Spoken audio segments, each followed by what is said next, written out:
Hello everyone, I'm Drone FPV in Review, and in today's video, I'm going to be showing you some cool tricks on a quadcopter. Let's lift off.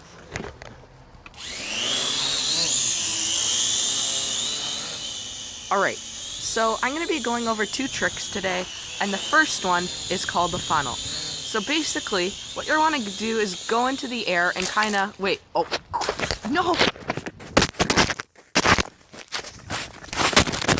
Oh no. What? No. What happened? No.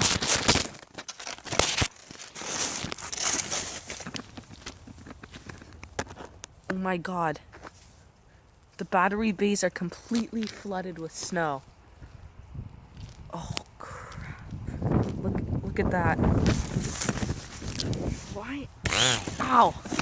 Why is it going? I'm not even doing anything. This isn't good. Not another drone lost. Oh no. I'm not even touching the throttle and it's going. Oh, cold.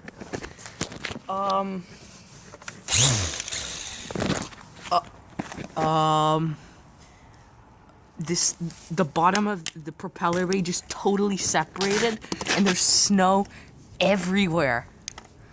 Oh no, this isn't good. Oh